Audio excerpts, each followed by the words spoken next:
Hey guys, good evening and welcome to Devbhoomi career point. आशा करता हूँ आप सभी लोग स्वस्थ होंगे, काफी अच्छी आपकी स्टडी चल रही होगी।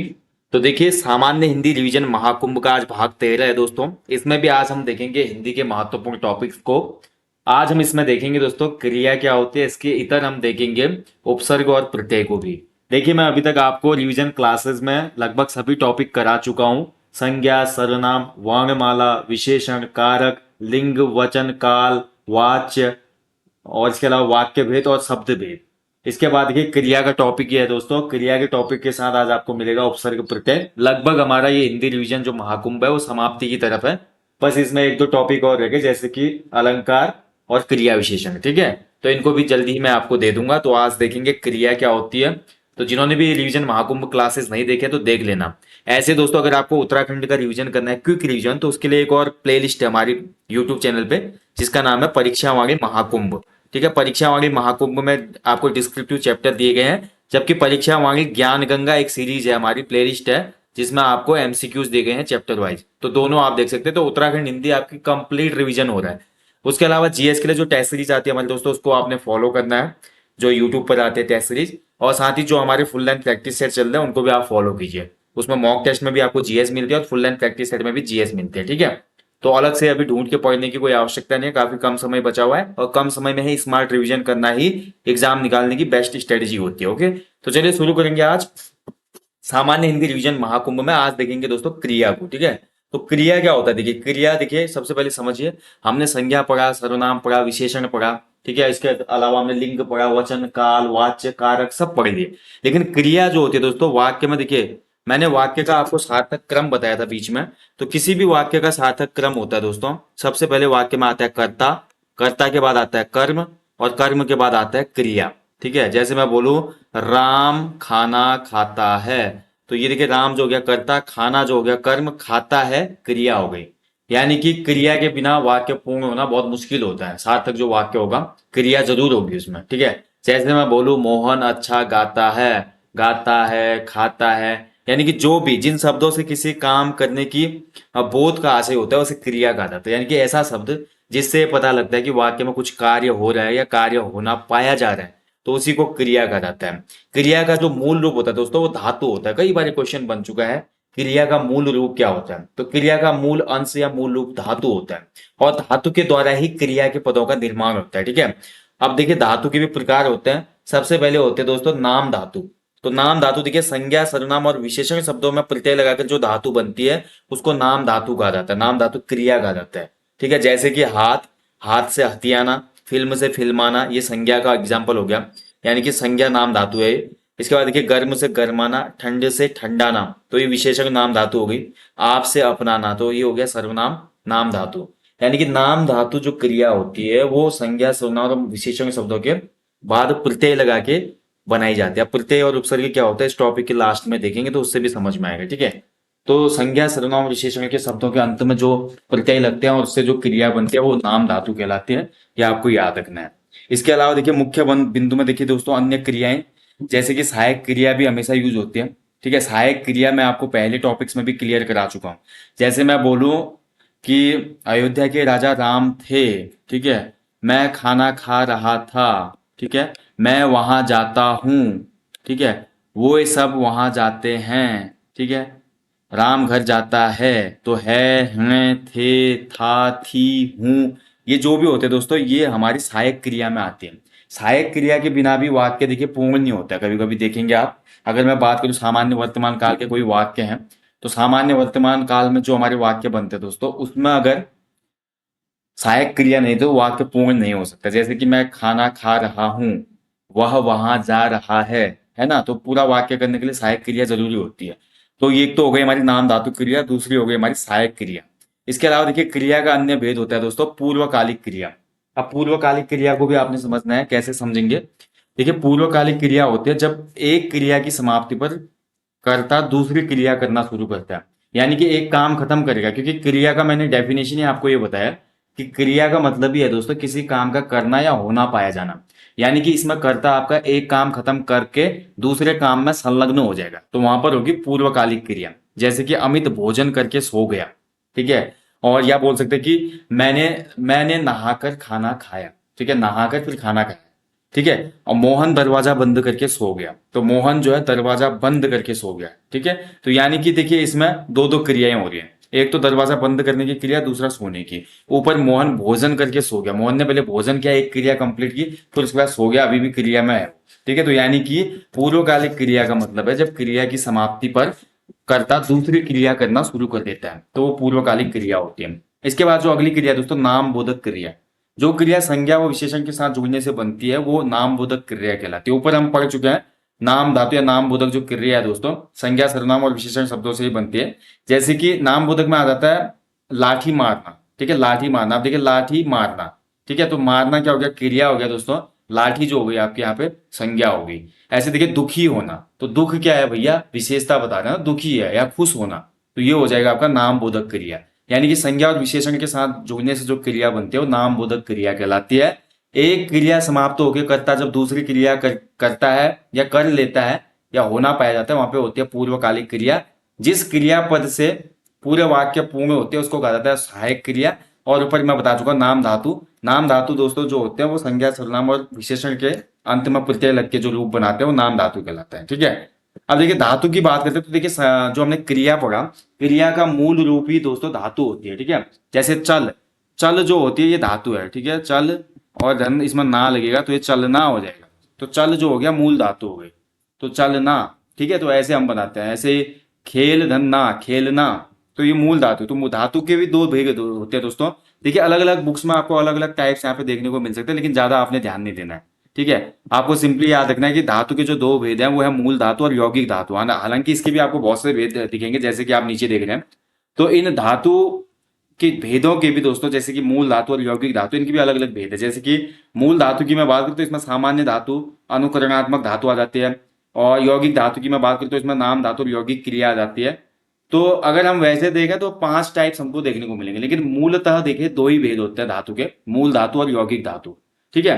तो अब देखिए मूल धातु की बात करते हैं दोस्तों, जब धातु किसी अन्य शब्द पर निर्भर न होकर स्वतंत्र होती है तो मूल धातु कहलाती है। जैसे कि खा, पी, जा, ठीक है, जहां पर आपका अन्य पद नहीं जुड़ा होगा, यानी कि मूल धातु या मूल क्रिया भी बोल सकते हैं एक हिसाब से। जहां पर देखिए कि धातु किसी शब्द पर अन्य वर्ण पर निर्भर नहीं रहेगी और खुद में ही होगी, जैसे कि खा, पी, जा, आ, ये सभी क्या हो गए, मूल धातु हो गए। जब मूल धातु में ना प्रत्यय लगाया जाता है तो सामान्य या सरल धातु बनती है। जैसे कि खा धन्ना खाना, पढ़ धन्ना पढ़ना, जा धन्ना जाना, पी धन्ना पीना, खा धन्ना खाना। तो ये हो गया। देखिए ऊपर तो हमने देखा है मूल धातु। मूल धातु में दोस्तों जब ना प्रत्यय लगता है तो ये सरल धातु बन जाती है, ठीक है। इस चीज का ध्यान रखें। इसके बाद देखिए आती है अगली प्रेरणार्थक क्रिया या व्युत्पन्न धातु। तो व्युत्पन्न का मतलब होता है उत्पन्न, या तो प्रेरणार्थक और उत्पन्न धातु। आना एवं वाना प्रत्यय लगा के जो बनेगी वो होगी आपकी प्रेरणार्थक या व्युत्पन्न धातु। जैसे कि पीना से पिलाना, इसका द्वितीय प्रेरणार्थक, ये प्रथम प्रेरणार्थक है पिलाना, द्वितीय प्रेरणार्थक हो जाएगा पिलवाना। ऐसे रोता दोस्तों, रोता का हो जाएगा रुलाना और रुलवाना, ठीक है। खाना का हो जाएगा खिलाना और खिलवाना, ठीक है। और ऐसे रुक का हो जाएगा रुकना और रुकवाना। यानी कि प्रेरणार्थक क्रिया के भी दो रूप होते हैं, ठीक है, दो दो रूपों में देखने को मिलती है प्रेरणात्मक क्रिया भी, ये भी ध्यान रखिएगा आप, बहुत इंपॉर्टेंट है, ठीक है।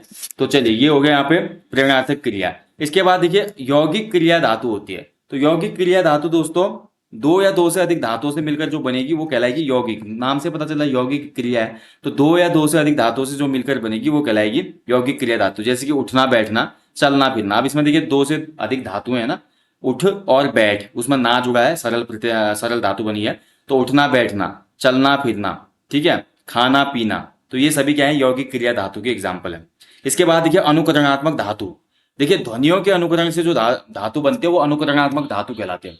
यानी कि ध्वन्यात्मक जो हमारी शब्द बनेंगे ना, ध्वन्यात्मक किसी ध्वनि के फलस्वरूप जो शब्द बनते हैं, जैसे कि खटखट, खटखटाना, भिन भिन, भिन भिनाना, टन टन, टन टनाना, ठीक है। और ऐसे और जैसे और भी कोई ध्वनि है दोस्तों, उसके आगे ध्वनि के अनुकरण से ही जब हम कोई शब्द बनाते हैं तो वहां पर अनुकरणात्मक धातु होता है, ठीक है। मेनली खटखट और खटपटाना, खटखटाना, भिन भिन से भिन भिनाना बनता है, हिन हिन से होगा हिन हिनाता है, ठीक है, हिन हिनाना। तो ये सभी हमारे होते हैं अनुकरणात्मक धातु। संज्ञा विशेषण के पश्चात करना या होना क्रियापद लगाया जाता है जिसे सम्मिश्र धातु कहते हैं। जैसे कि काम करना, काम होना, धीरे करना, धीरे होना। तो ये सम्मिश्र धातु का रूप है, ठीक है। अब देखिए कभी कभी एग्जामिनर एक्स्ट्रा पॉइंट से क्वेश्चन बना सकता है, जैसे कि एग्जाम्पल दे देगा कि इनमें से सम्मिश्र धातु का एग्जाम्पल क्या है, क्वेश्चन दे देगा कि इनमें से सम्मिश्र धातु का उदाहरण क्या है। तो देखिए जहां पर संज्ञा विशेषण के पश्चात करना या होना मिलेगा आपको वाक्य में, करना या होना, तो साफ समझ जाना यहाँ पे सम्मिश्र धातु है। जैसे कि काम करना, काम होना, धीरे करना, धीरे होना, ठीक है। और ऐसे बोल सकते खेल करना, खेल होना, ठीक है। और फेल करना, फेल होना, तो ये सभी हमारे हो जाएंगे सम्मिश्र धातु। ओके, तो यहाँ पर हमारा क्लियर हो गया दोस्तों, धातु आप समझ पाएंगे अच्छे से। धातु के जो दो भेद होते हैं, मूल धातु और यौगिक धातु, उनके भी उपभेद हमने देख लिया और समझ लिया अच्छे से। अब आ जाते हैं हम क्रिया की तरफ फिर से, क्योंकि मूल रूप पढ़े थे अभी तक, धातु जो था क्रिया का मूल रूप होता है, लेकिन अब आगे बढ़ेंगे क्रिया में फिर से वापस आएंगे। क्रिया के देखिए रचना की दृष्टि से दो भेद होते हैं, एक तो होती है अकर्मक क्रिया, दूसरी होती है सकर्मक क्रिया, ठीक है। अकर्मक क्रिया वो क्रिया होती है दोस्तों अकर्मक, यानी कि अकर्म, जिसमें कर्म नहीं होगा, ऐसी क्रिया जिसमें कर्म नहीं होगा और जिसमें क्रिया का प्रभाव सीधे कर्ता पे पड़ेगा, वहां पे हो जाती है अकर्मक क्रिया, ठीक है। समझिए एग्जाम्पल के तौर पे, तब जाके समझ में आएगा। जैसे देखिए नाचना, हंसना, रोना, चिल्लाना आदि क्रियाएं अकर्मक होती हैं। देखिए कोई नाचता है तो कौन नाचेगा, ह्यूमन नाचेगा। हंसेगा तो कौन, मैं हंसूंगा। कोई कर्म होगा मेरे और हंसने के बीच में, कोई कर्म नहीं होगा। मैं रोऊंगा, डायरेक्ट मेरे और रोने के बीच में कोई कर्म होगा, नहीं होगा। चिल्लाऊंगा मैं, मेरे और बोलने में कोई कर्म होगा। मैं अभी जैसे बोल रहा हूँ तो कर्म लग रहा है, मैं बोलता हूँ, इसमें कोई भी कर्म नहीं आ सकता कभी भी, है ना।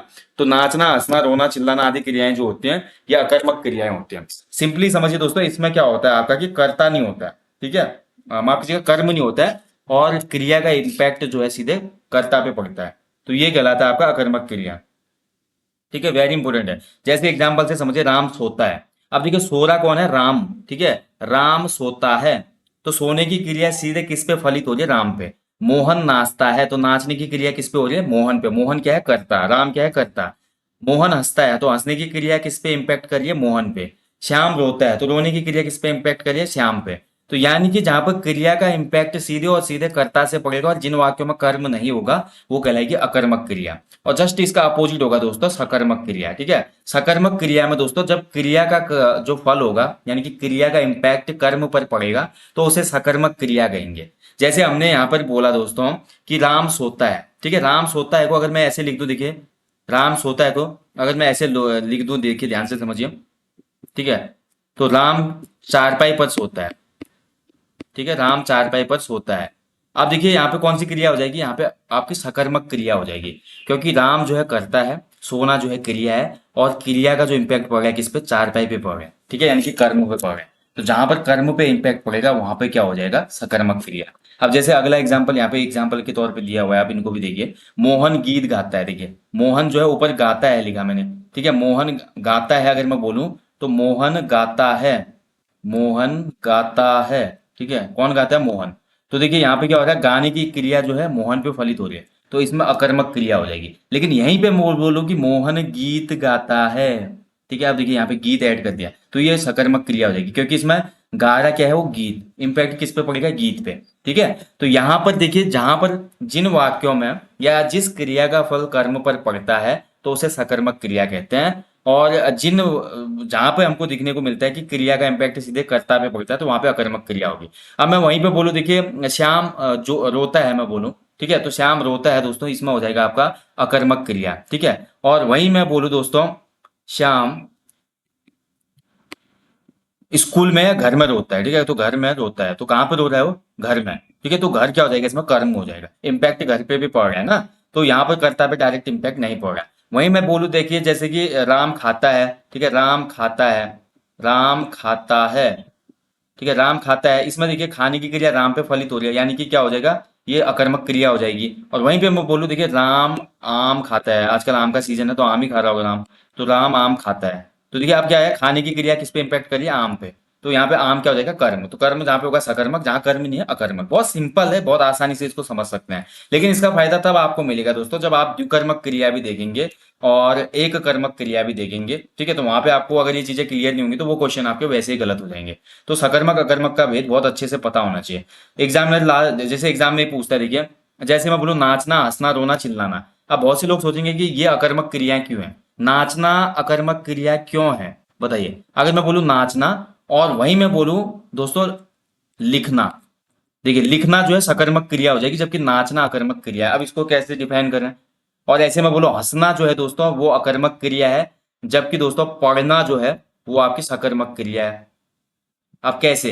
देखिए दोस्तों, अगर मैं हंसता हूं तो मैं हंसता हूं, ठीक है, मुझे हंसने के लिए कोई माध्यम नहीं चाहिए, कोई कर्म नहीं चाहिए, तो हंसना इसलिए अकर्मक क्रिया हो गई। लेकिन मैं अगर मैं बोलूं मैं लिखता हूं, तो लिखना जो होता है दोस्तों सकर्मक क्रिया होगी, क्योंकि मैं लिख रहा हूं तो मैं, ऑब्वियस सी बात है, मैं कहीं ना कहीं पे लिख रहा हूँ, कोई ना कोई कर्म होगा, ऑब्जेक्ट होगा जिसपे मैं लिख रहा हूँ, या तो ब्लैक बोर्ड होगा, या व्हाइट बोर्ड होगा, या बुक होगी, ठीक है, या कोई पेज होगा।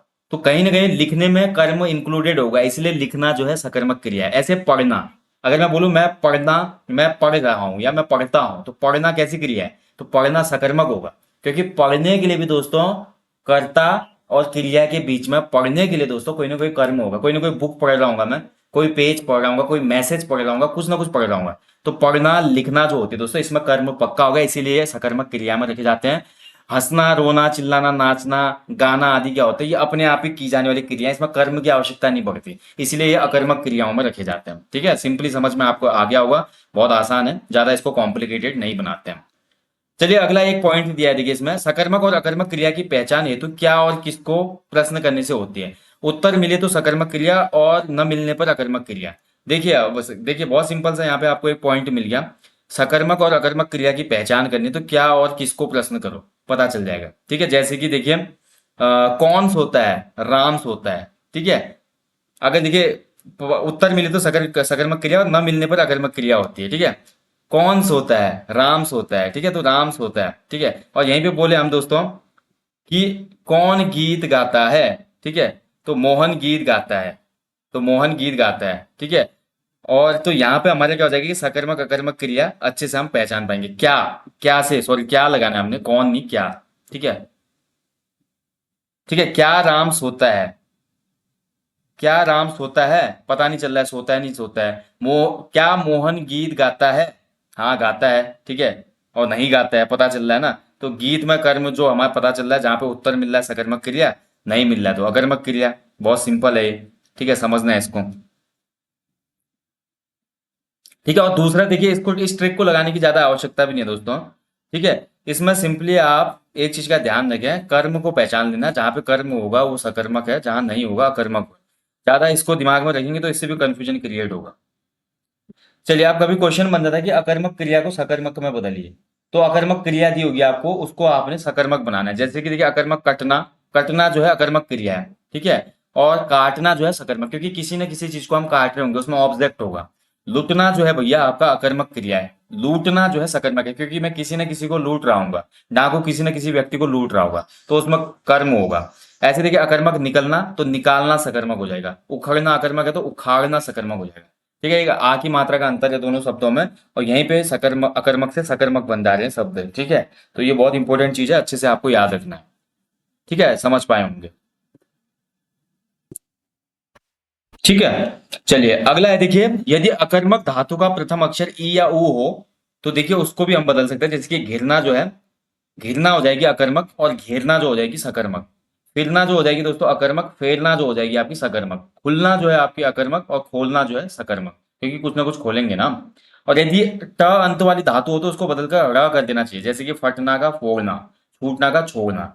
फटना का जो हो गया, फटना जो हो गया अकर्मक, फोड़ना जो हो गया सकर्मक, छूटना जो है आपका अकर्मक, और छोड़ना जो हो गया सकर्मक। यानी कि अकर्मक क्रिया को भी सकर्मक में बदलिए, ऐसे भी क्वेश्चन बन सकता है, ठीक है। अब देखिए इस वाले टॉपिक से कैसे क्वेश्चन बनेगा। पहला क्वेश्चन तो ये बनेगा कि क्रिया का मूल रूप क्या होता है, तो क्रिया का मूल रूप धातु होता है, ठीक है। और दूसरा ये बन जाएगा कि नाम धातु जो होता है दोस्तों, नाम धातु किसके प्रयोग लगाकर बनाई जाती है। उपसर्ग दे देगा, प्रत्यय दे देगा, अव्यय दे देगा, तो आपको पता होना चाहिए नाम धातु संज्ञा सर्वनाम और विशेषण शब्दों में प्रत्यय लगा के बनती है। उसके बाद आपको पूर्वकालिक क्रिया पूछ लेगा, उसका उदाहरण देगा इनमें से कौन सी क्रिया है, नाम बोधक, पूर्वकालिक, ठीक है, या अन्य क्रिया।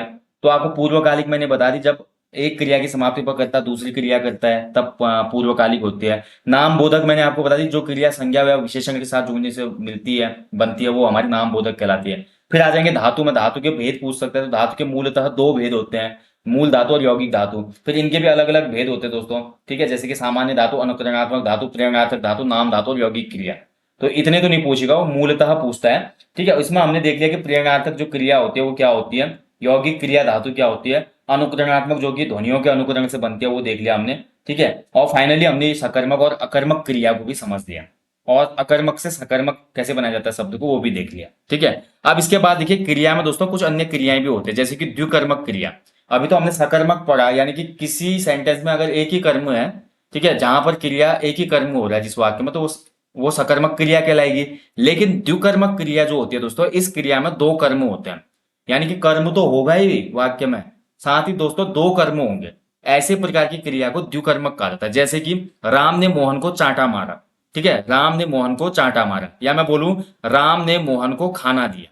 तो राम ने मोहन को, किसको दिया, मोहन को, और क्या दिया, खाना दिया, ठीक है। देना क्रिया हो गई, खाना जो हो गया कर्म हो गया, और मोहन जो हो गया कर्म हो गया, तो दो कर्म हो गए। ऐसे दोस्तों अगली क्रिया होती है संयुक्त क्रिया। यह क्रिया दो क्रियाओं के सहयोग से बनी होती है, जैसे कि वह चलने लगा।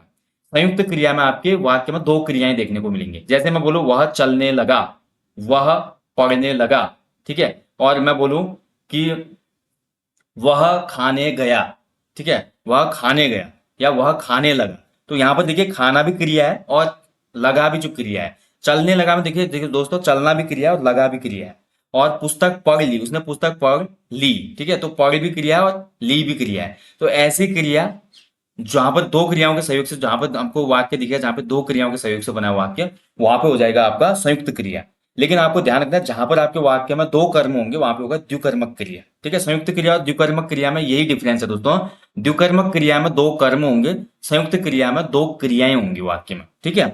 चलिए, बाकी क्रिया का वह रूप जो बोलने या लिखने वाले के मन की स्थिति का बोध कराता है उसको वृत्ति या क्रियार्थ कहते हैं। ये भी क्वेश्चन बन सकता है, सिंपली इतना एग्जामिनर दे देगा, यहाँ से हटा देगा और बोलेगा कि क्रिया का वह रूप जो बोलने वाले या लिखने वाले की मन की स्थिति का बोध कराता है उसे क्या कहते हैं। तो ऑप्शन दे देगा, ऑप्शन में वृत्ति दे देगा, अन्वय दे देगा, समान्वय दे देगा, या धातु दे देगा। आपको पता होना चाहिए इसको क्या कहते हैं, इसको वृत्ति या क्रियार्थ कहते हैं, ठीक है। तो इस तरीके से क्वेश्चन बन सकते हैं एग्जाम में, और बेहद आसान तरीके से जो क्रिया वाला टॉपिक है दोस्तों, ये बहुत आसान टॉपिक है, इसको ज्यादा कठिन ना समझे आप, ठीक है। थोड़ा क्रिया विशेषण में जो थोड़ा डिफिकल्टी होती है, बट ये तो बहुत ही आसान टॉपिक होता है, ठीक है। तो चलिए यहीं पे क्रिया टॉपिक समाप्त होता है। अब हम देखेंगे उपसर्ग और प्रत्यय को भी बहुत त्वरित तरीके से देखेंगे, जल्दी जल्दी।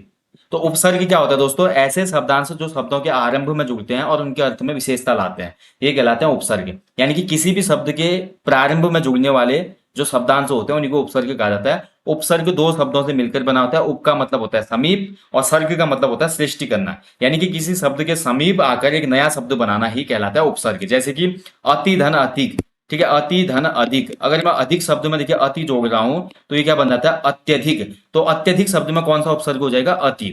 और ऐसे बोला मैं अनुचर, तो अनुचर शब्द में हमारा कौन सा उपसर्ग हो जाएगा, तो अनुचर में उपसर्ग हो जाएगा हमारा अनु, ठीक है। ऐसे मैं बोलूं एक शब्द आगमन, ठीक है, आगमन।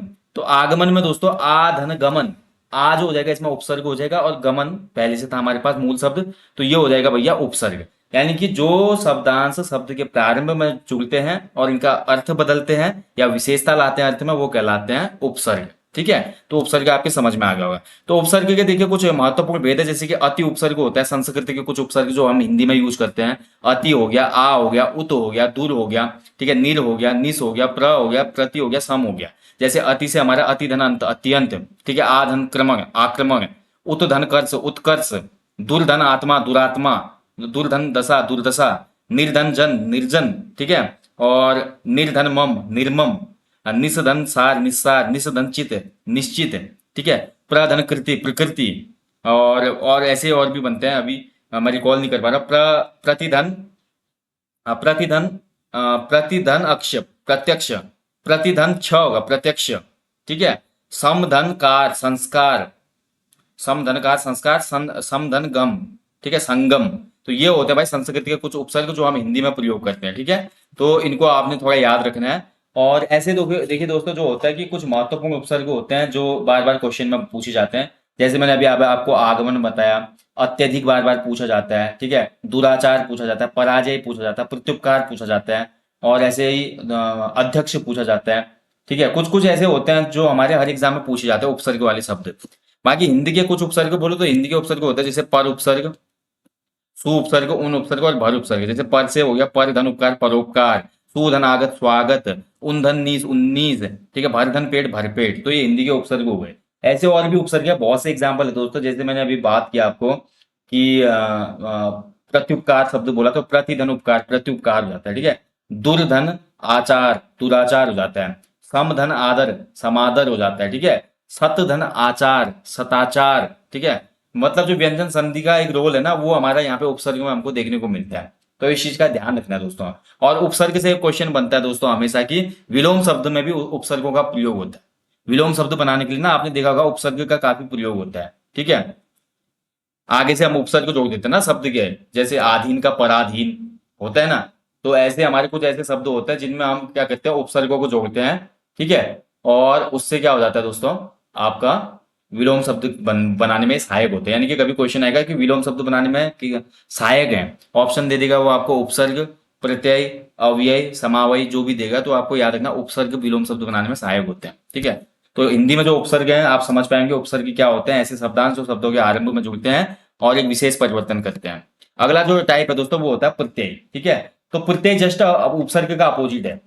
उपसर्ग हमने पढ़ा दोस्तों ये शब्द के आरंभ में लगता है, जबकि प्रत्यय जो होता है ये शब्द के पीछे चलते हैं, यानी कि पीछे जुड़ते हैं। प्रत्यय का मतलब होता है दोस्तों पीछे चलना, ठीक है। प्रत्यय वो शब्दांश है जो शब्दों के अंत में जुड़ते हैं और उनके अर्थ में परिवर्तन या विशेषता लाते हैं। और प्रत्ययों का अपना कोई भी अर्थ नहीं होता है, इस चीज का भी ध्यान रखें। प्रत्यय के दो भेद होते हैं मेनली, एक होता है कृत्य प्रत्यय, दूसरा होता है तदितांत या तद्धित प्रत्यय।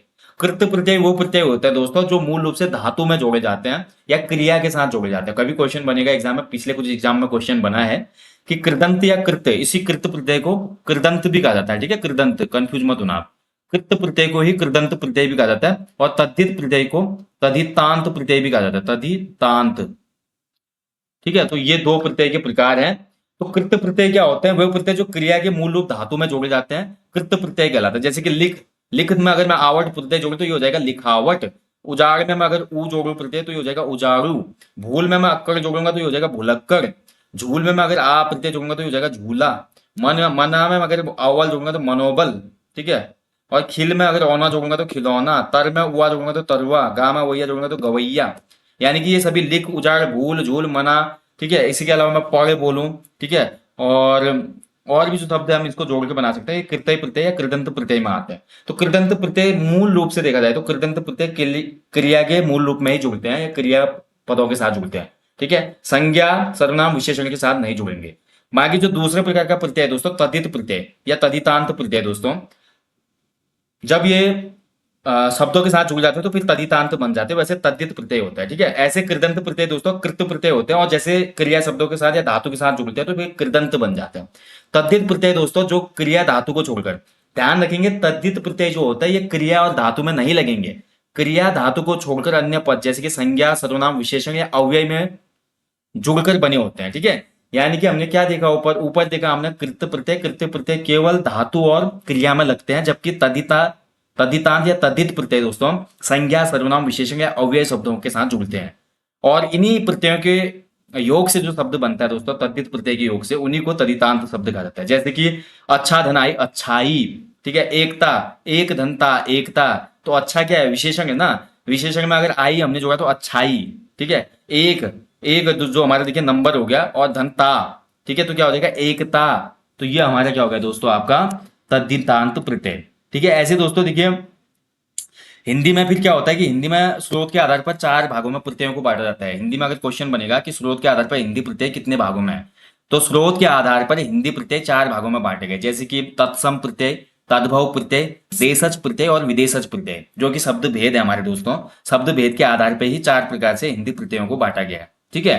तो ये है भैया हमारा तद्धित प्रत्यय और कृत्य प्रत्यय, प्रत्यय के भेद हमने देखे। ऐसे उपसर्ग भी हमने देख लिया दोस्तों, ठीक है। तो यहां से क्वेश्चन बनते हैं, आपको सिंपली समझना है दोस्तों कि जिन शब्दों के पीछे ऐसे शब्द जो कि धातु या क्रिया है उनके पीछे अगर प्रत्यय लग रहा है तो वहां पर कृत प्रत्यय या कृदंत प्रत्यय होगा। और संज्ञा सर्वनाम विशेषण अव्यय आदि के साथ प्रत्यय लग रहा है और नया शब्द जो बन रहा है तो वहां पर तद्धितांत या तद्धित प्रत्यय होगा, बस ये समझना है। और वहां पर जो प्रत्यय है वो समझ में तो आ ही जाता है। कुछ महत्वपूर्ण प्रत्ययों को आपने याद करना चाहिए, जैसे कि अक्कड़ होता है प्रत्यय, जैसे घूम धन अक्कड़ घुमक्कड़, ठीक है। घुमक्कड़ शब्द में देशज प्रत्यय है क्योंकि अक्कड़ जो है वो देशज प्रत्यय है।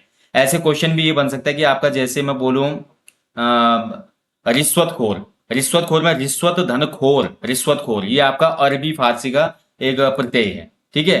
और ऐसे मैं बोलूं दोस्तों चकबंदी, तो चक हमारा अलग हो गया, बंदी उसमें प्रत्यय लगा, तो ये विदेशज एक प्रत्यय हो जाएगा, जो अभी मैंने चार भेद बताए। ऐसे बात करें दोस्तों धनवान, तो धन धनवान, वान जो है हमारा संस्कृत का तत्सम प्रत्यय है। ठीक है, तो ऐसे हमारे प्रत्यय भी होते हैं और प्रत्यय के अलग क्वेश्चन भी आते हैं। जैसे कि आपका क्वेश्चन बन जाता है कि मान लीजिए एक एग्जाम्पल के तौर पे मैं बोलूं कि लौकिक में कौन सा प्रत्यय है, लौकिक। ठीक है, एक एग्जाम्पल है लौकिक। ठीक है, तो लौकिक में जो आपका जो प्रत्यय हो जाएगा दोस्तों लौकिक। ठीक है, लौकिक जो शब्द है दोस्तों इसमें हो जाएगा लोक धन इक। ठीक है, लोक धन इक लौकिक, तो ये हमारा क्या हो जाएगा, आपका कौन सा प्रत्यय हो जाएगा इसमें, इसमें हो जाएगा तद्धित प्रत्यय। ठीक है, ऐसे में बात करूं दोस्तों बुद्धि बुद्धिमान। ठीक है, तो बुद्धिमान में बुद्धि धन मान हो जाएगा, तो ये हो जाएगा बुद्धिमान। ठीक है, तो ये बुद्धि क्या होती है, बुद्धि क्या है, बुद्धि क्या दिखा रही है, विशेषता दिखा रही है ना, तो आपका ये हो जाएगा तद्धित प्रत्यय। ठीक है, ऐसे बात करें दोस्तों अन्य एग्जाम्पल मैं बोलूं कि मैं बोलूं अगर आपको कि आपको मैं एक शब्द दे दूं, जैसे कि आपको दे दूं मैं झूल। ठीक है, झूला, झूला शब्द है। ठीक है, झूला, तो झूला में कौन सा प्रत्यय होगा, देखिए तो झूला का प्रत्यय जो हो जाएगा दोस्तों वो हो जाएगा झूल धन आ। ठीक है, झूल धन आ, तो ये आ इसमें प्रत्यय लगा है झूले में, झूल धन आ, और इसमें हो जाएगा आपका झूलना क्या है, झूलना क्रिया है भाई, तो इसमें हो जाएगा आपका कृत प्रत्यय या कृदंत प्रत्यय। ठीक है, तो कृदंत प्रत्यय और तदितांत प्रत्यय को भी आपने समझना है, और ये समझ गए तो एग्जाम में क्वेश्चन गलत नहीं होगा, बहुत सिंपल हो जाता है। ठीक है, तो दोस्तों ये था सामान्य हिंदी रिवीजन क्लासेस भाग 13। आशा करता हूं आज अच्छे से क्रिया उपसर्ग और प्रत्यय आपके समझ में आया होगा दोस्तों। अब कुछ एक दो टॉपिक रह गए हैं, बाकी सभी टॉपिक्स का मैंने रिवीजन करा दिया है। संज्ञा सर्वनाम वर्णमाला स्वर व्यंजन विशेषण कारक लिंग वचन काल, और उसके अलावा दोस्तों विराम चिन्ह। ठीक है, और क्रिया वाक्य भेद शब्द भेद और साथ ही उपसर्ग प्रत्यय, सभी हमारे टॉपिक हो गए। अब एक दो इक्का दुक्का टॉपिक रह गए, बस हो गया।